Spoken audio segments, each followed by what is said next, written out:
They have sold most of our property.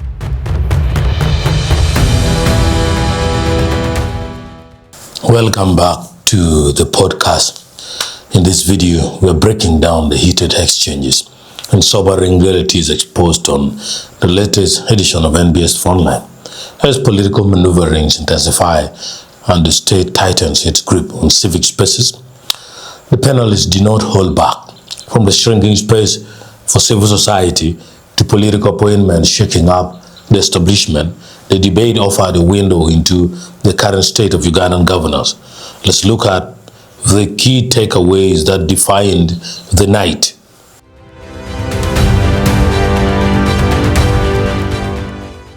Opening the core debate, civic activist Job Kija brought a stark revelation to the table, underscoring how difficult it has become for non-state actors to operate.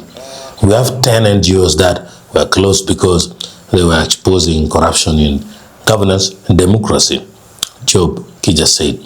Kija's reporting highlights a troubling trend. Civic organizations tasked with holding public officials' accountability are increasingly viewed as threats rather than partners. When institutions designed to shine a light on graft are shut down, it sends a clear message that systemic corruption is protecting itself by silencing the watchdogs. We are always told that fighting corruption is not the responsibility of just the leaders. It is not the responsibility of the president who is leading this country alone. And they say all of us actually have a responsibility to play, which actually is very true. But the challenge is that when you have citizens coming in to then expose corruption and fight it and support government fight corruption, then citizens and their organizations are victimized.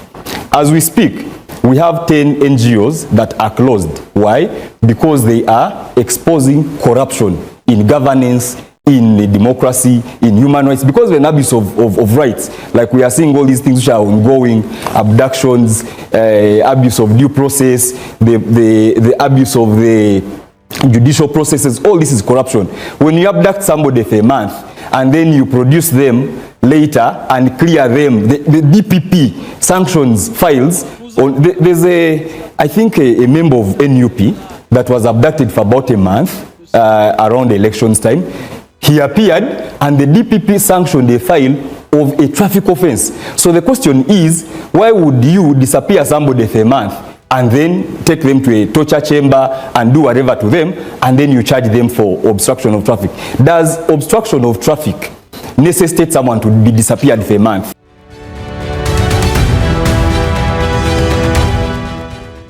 Shifting the spotlight toward political dynamics, former lawmaker Odonga Otto delivered his characteristic candid assessment of recent government appointments, specifically pointing to Minister Balaam Barugahara. Balaam Barugahara has sent shockwave countrywide. There is panic all over the country. Otto urged that Balaam's aggressive grassroots mobilization and cabinet presence have disrupted traditional political calculations.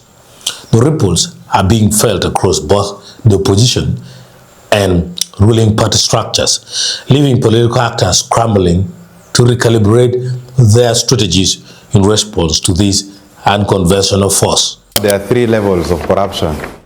There is this one of looking for the chicken thief. You send a whole 9-9 with police full on top, with tear gas carnicas, and you arrest this chicken thief. That is what Balaam is doing. He's doing a very good thing. You cannot abuse anyone who is chasing a chicken thief.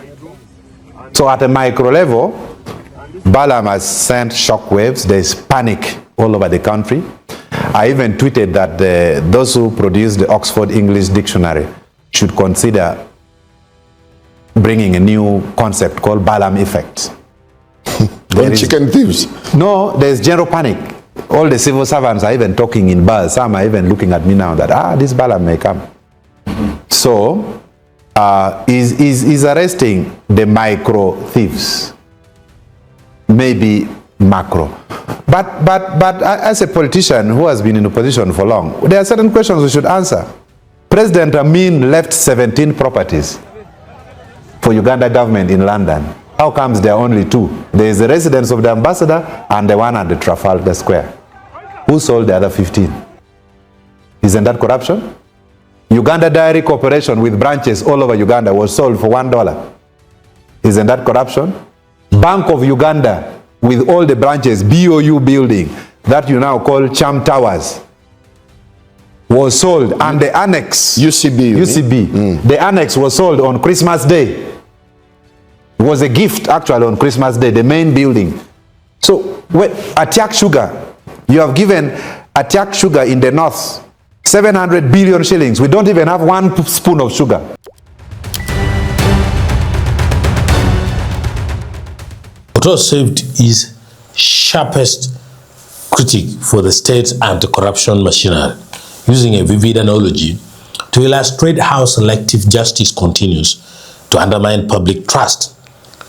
This anti-corruption initiative can be likened to a cobweb where only small insects get captured while the big birds sail through unhindered. It is a classic observation on dynamics. Lower level officials face the full force of the law, while high-ranking figures involved in massive financial scandals remain untouched. The current framework also suggests catches only the fragile while letting the powerful break free without consequence. Presidential banana initiative in Mbarara. This year we are giving them 15 billion shillings to improve the varieties of bananas. By now we expected to see bananas in sackets, not being brought in lorries. This Lubawa Hospital, we have put 1.4 trillion shillings of taxpayers' money. The whole Committee of Parliament, Honorable Miru, Parliament did not advise that government should inject money in Lubawa Hospital. I'm glad it is picking up, but 1.4 trillion shillings. So this corruption initiative is just what my late father used to tell me, that it is a bad eyes law. You know, it's a cobweb law. When you put a cobweb, it is only the flies that will get stuck, but the birds will just come and pass through. So Lumumba just stayed near me here. My good friend, you are not scared of Balaam. You are in a different league. They are in a different league. It is the people down there who are saying Balaam may be coming. None of the ministers is scared of Balaam. Oh, someone has used a bridge for 1.5 billion. It's okay. But what about the corruption at the ministerial level? What about the corruption at the governmental level? What about the properties of Uganda government that we know the buyer is the seller? You know these things. There is a whole committee of parliament chaired by Honorable Okumurigan that tried to find out who are the shareholders of Uganda Property Holdings Limited. Uganda Property Holdings Limited is a company that manages all our properties abroad. In UK, in Netherlands, I even went to the other one in Belgium, in Nigeria, Transocean Land, in Tanzania, in Dar es Salaam, in Mombasa. They have sold most of our property.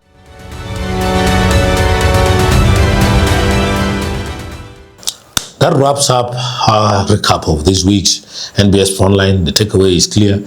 As civil society faces rising pressure and political shockwaves reshape the landscape, the battle against corruption remains fundamentally skewed. Thank you for tuning in. Stay analytical, stay informed, and I will catch you in the next episode.